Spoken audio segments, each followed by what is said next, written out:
सभी को मेरा नमस्कार। Let's start geography YouTube channel में एक बार पुनः आपका हार्दिक स्वागत है। तो आज हम विश्व भूगोल की सीरीज जो हम अध्ययन कर रहे थे, तो उसमें से हमने सभी महाद्वीपों का अध्ययन कर लिया था।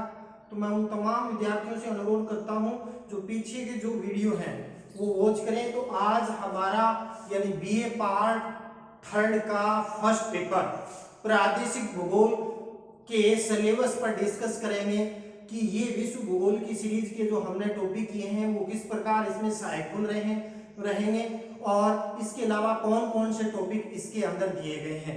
तो इसके अंदर प्रादेशिक भूगोल बीए पार्ट थर्ड का फर्स्ट पेपर है। तो इसके अंदर हम देखते हैं यूनिट फर्स्ट में कौन कौन से टॉपिक हैं। तो सर्वप्रथम आता है प्रदेश की अवधारणा और प्रदेशों का वर्गीकरण।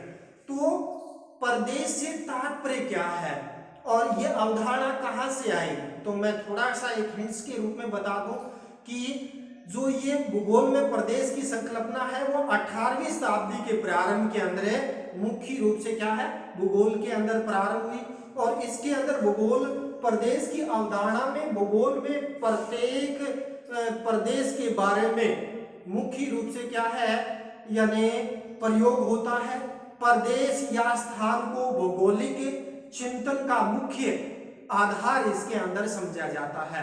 तो प्रदेश का अर्थ क्या है, भूगोल के में प्रदेश से तात्पर्य किसी क्षेत्रीय इकाई से होता है जिसमें एक या कई तत्व के लक्षणों में क्या मिलती है, एक रूपता मिलती है। जैसे जलवायु है, मिट्टी है, वनस्पति है। तो वो यानी एक प्रदेश से दूसरे प्रदेश में विविधता इसके अंदर मिलेगी। जैसे मैं थोड़ा सा एक हिंट के रूप में बता दूं, टेलर ने एक परिभाषा दी है यानी प्रदेश के बारे में कि प्रदेश पृथ्वी तल का एक इकाई क्षेत्र है। प्रदेश पृथ्वी तल का एक इकाई क्षेत्र है, भौगोलिक इकाई है जिसके अंदर वहां यानी मुख्य रूप से जलवायु, मिट्टी, वनस्पति यानी वहां के प्रारूप का निर्धारण करता है। यानी एक प्रदेश की जलवायु दूसरे से विभिन्न होगी। जैसे मानसूनी जलवायु है या पहली जलवायु है, उष्ण मरुस्थलीय जलवायु में काफी विविधताएं मिलती है। अपने राजस्थान में भी यानी भौगोलिक दृष्टि से 5 प्रदेशों में बांटा गया है, शुष्क, अर्ध शुष्क। तो इस प्रकार यानी एक प्रदेश से दूसरा प्रदेश यानी इसके अंदर विविधता उत्पन्न करता है। और इस विविधता के लिए कई मुख्य रूप से क्या है कारक हो सकते हैं। वो मिट्टी हो सकती है, वो जलवायु हो सकती है, वो मुख्य रूप से क्या है उस क्षेत्र के अंदर यानी विभिन्न कारक निर्धारित करते हैं। चलो आगे हम अध्ययन करते।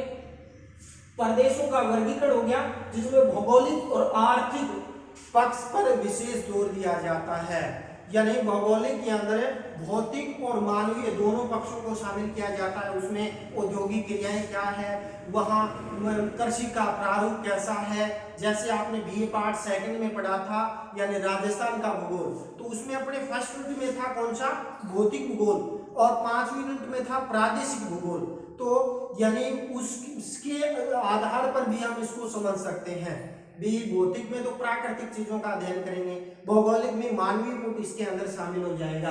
तो आगे हम अध्ययन करते हैं विश्व के प्राकृतिक प्रदेश, यानी विश्व में कौन कौन से प्राकृतिक प्रदेश पाए जाते हैं। और यहाँ विशेष रूप से अपने सवाल यानी सिलेबस में दिया गया विशेष अध्ययन मानसून।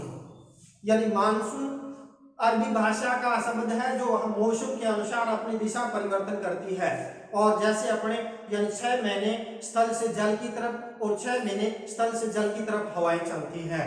और अब ये जो समय चल रहा है ये मानसून का है। तो इसका अपने टॉपिक में डायग्राम बना के पर्टिकुलर बढ़िया तरीके से इसको कवर करेंगे। तो आगे हम देखते हैं दूसरा, यदि भूमध्य सागरीय जलवायु, यदि आपको ये पता नहीं है कि रोम सागर और भूमध्य सागर के आसपास वाले क्षेत्र हैं वहां ये जलवायु पाई जाती है, तो तब तक आप इसके बारे में ज्यादा विवरण नहीं दे सकते, आप रेटाफिकेशन कर सकते हैं। तो इसलिए मैं उन तमाम विद्यार्थियों से अनुरोध करता हूं विश्व भूगोल की सीरीज के अंदर यानी मैंने मैप को और ग्लोब के माध्यम से प्रत्येक महाद्वीप के प्रमुख देशों, वहां प्रमुख खनिज संसाधनों, मिट्टी, जलवायु के बारे में समझाया है। तो वो वीडियो आप इससे पहले अध्ययन करें, यानी सिलेबस प्रारंभ करने से पहले, तो आपकी वो वीडियो काफी सहायक इसके अंदर रहेगा।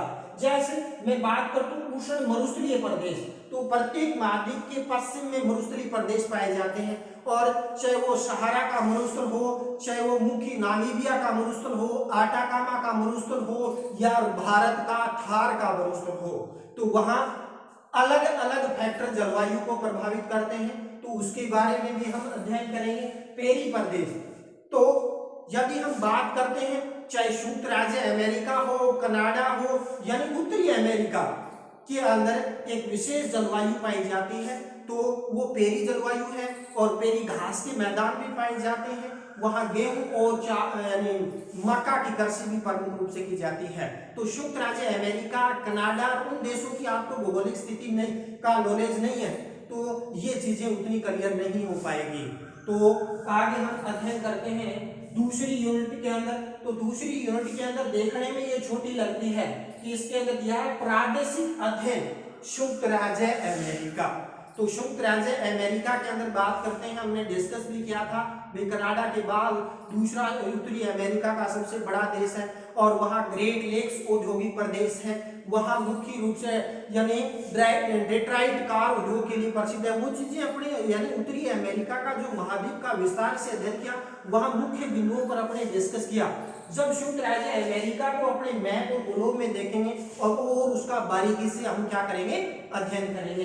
तो संयुक्त राज्य अमेरिका का प्रादेशिक अध्ययन में किस किस का अध्ययन करेंगे, नाम तो दे दिया प्रादेशिक अध्ययन संयुक्त राज्य अमेरिका, तो उसमें हम अध्ययन करेंगे उसका भौतिक स्वरूप कैसा है, यानी उसका उच्चावचीय स्वरूप का अध्ययन करेंगे, उसकी नदियों का प्रवाह तंत्र, नदी तंत्र का भी विस्तार से अध्ययन करेंगे। इसके अलावा संयुक्त राज्य अमेरिका में कौन सी जलवायु पाई जाती है, जलवायु का भी विस्तार से अध्ययन करेंगे। इसके अलावा संयुक्त राज्य अमेरिका के अंदर कौन कौन सी प्रमुख फसलें पाई जाती है, उनका भी विस्तार से अध्ययन करेंगे। इसके अलावा संयुक्त राज्य अमेरिका के अंदर कौन कौन से खनिज पदार्थ हैं वो प्रमुख रूप से क्या है, पाए जाते हैं। इसके अलावा प्रमुख उद्योग जैसे सूती वस्त्र उद्योग का विकास कहां पर हुआ है, लौह इस्पात उद्योग का विकास है वो कहां पर हुआ है, और लुगदी उद्योग वो का विकास कहां हुआ है। इसके अलावा संयुक्त राज्य अमेरिका के प्रमुख औद्योगिक प्रदेशों का भी विस्तार से अध्ययन इसके अंदर करेंगे। इसके बाद आती है थर्ड यूनिट, और थर्ड यूनिट देखने में छोटी है कि प्रादेशिक अध्ययन चीन का, यानी पड़ोसी देश चीन का प्रादेशिक अध्ययन करना है। तो उसमें भी यानी ये सारे के सारे टॉपिक यानी आएंगे, जिसमें चीन का भौतिक स्वरूप कैसा है, उसका प्रवाह तंत्र कैसा पाया जाता है, उसकी जलवायु कैसी है, और उसके अंदर प्रमुख रूप से मुख्य फसलें कौन कौन सी की जाती है, कौन कौन से उसके अंदर खनिज संसाधन पाए जाते हैं, और इसके अलावा प्रमुख उद्योग चाहे वो सूती वस्त्र उद्योग हो या लौह इस्पात उद्योग हो, या यदि हम बात करते हैं या लुगदी उद्योग, और इसके अलावा चीन के प्रमुख औद्योगिक प्रदेशों का विस्तार से अध्ययन करेंगे। तो यानी इसके अंदर छोटे प्रश्न पर भी अपने डिस्कस करेंगे, मध्यम प्रश्नों पर और बड़े प्रश्नों का भी विस्तार से इसके अंदर अध्ययन हम करेंगे। इसके बाद हम बात करते हैं थर्ड यूनिट की।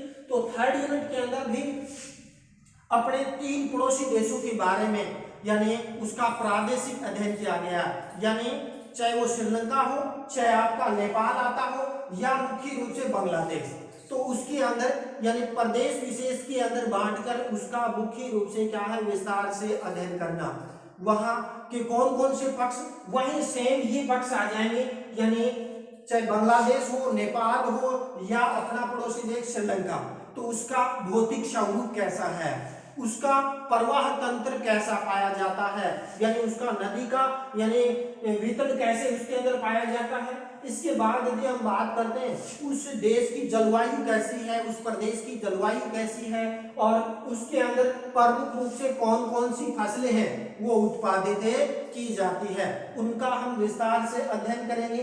इसके अलावा यदि हम देखना चाहें उस औद्योगिक प्रदेश के अंदर प्रमुख रूप से कौन कौन से औद्योगिक प्रदेश पाए जाते हैं, तो उनका विस्तार से अध्ययन क्या है, मुख्य रूप से हमें करेंगे, चाहे वो अपना नेपाल हो, बांग्लादेश हो या श्रीलंका। तो उनमें उन सभी पक्षों का विस्तार से अध्ययन है वो यानी थर्ड यूनिट के अंदर किया जाए, सॉरी 5वें यूनिट के अंदर यानी इसके अंदर किया जाता है बांग्लादेश, नेपाल और श्रीलंका का। इसके बाद से चौथी यूनिट के अंदर भी वही प्रादेशिक अध्ययन है, यानी इस भूगोल का ही नाम है प्रादेशिक भूगोल। तो पहले तो ये कॉन्सेप्ट करना होना चाहिए प्रादेशिक से क्या तात्पर्य है, यानी सीधा इसके अंदर ही यानी आपका 5 नंबर का या 2 नंबर का क्वेश्चन बनता है। तो अपने जैसे सिलेबस करेंगे तो पहले इस कॉन्सेप्ट को करेंगे, भी प्रादेशिक से क्या तात्पर्य है, अवधारणा किसे कहते हैं, और फिर उन प्रत्येक प्रदेशों का हम विस्तार से अध्ययन करेंगे। तो इसके अंदर यानी प्रादेशिक भूगोल के अंदर दक्षिणी अमेरिका और ब्राजील का यानी प्रादेशिक अध्ययन है वो किया जाता है उन्हीं बिंदुओं के आधार पर, चाहे वो भौतिक स्वरूप हो या प्रवाह तंत्र हो या उसकी जलवायु, या यदि हम उसका अध्ययन करना चाहें तो उसके अंदर प्रमुख रूप से मुख्य फसलें कौन कौन से पाई जाती है, मुख्य खनिज संसाधन कौन कौन से पाए जाते हैं, प्रमुख उद्योग, और प्रमुख उद्योग के अंदर यानी चाहे वो लौह इस्पात उद्योग हो या सूती वस्त्र उद्योग हो, उनका हम विस्तार से अध्ययन हम करेंगे। तो मैं उन तमाम विद्यार्थियों से अनुरोध करता हूं, मैंने पहले ही दिन क्लियर कर दिया था कि ये जो टॉपिक है न केवल BA part first, second, third, कौन सा विश्व भूगोल के अंदर महाद्वीप और महासागरों का जो अध्ययन वाला टॉपिक है, जिसमें हमने 8 महाद्वीपों का विस्तार से अध्ययन कर लिया।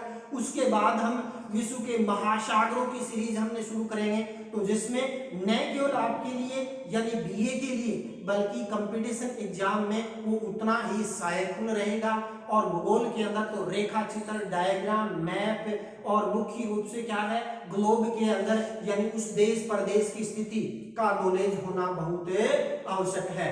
तो मैं इसी के साथ यानी इस टॉपिक का यानी अपने सिलेबस को कंप्लीट करता हूं कि आप उन सीरीज को देखें सिलेबस शुरू करने में, क्योंकि मैं जस्ट अभी 1-2 दिन के अंदर यानी प्रादेशिक भूगोल का, इंडियन ज्योग्राफी का मैंने मैक्सिमम टॉपिक डाल दिए हैं। फिर भी क्या है मेरे को एग्जाम के दृष्टिकोण से, क्योंकि अभी बीए पार्ट थर्ड के स्टूडेंट के एग्जाम नहीं हुए, उसके दृष्टिकोण से भी मैं छोटे बड़े मंझले प्रश्न डालने की यानी भरपूर कोशिश इसके अंदर करूंगा। तो यह आपका अपना चैनल है और चैनल को आप सब्सक्राइब करें, वीडियो को लाइक और शेयर करें, ताकि यानी अपने सभी विद्यार्थियों को क्या है इसका लाभ हो सके। और इसी के साथ अपने इस टॉपिक को यही विराम देते हैं। जय हिंद, जय भारत। पढ़ते रहिए, बढ़ते रहिए। पढ़ेगा भारत तो बढ़ेगा भारत।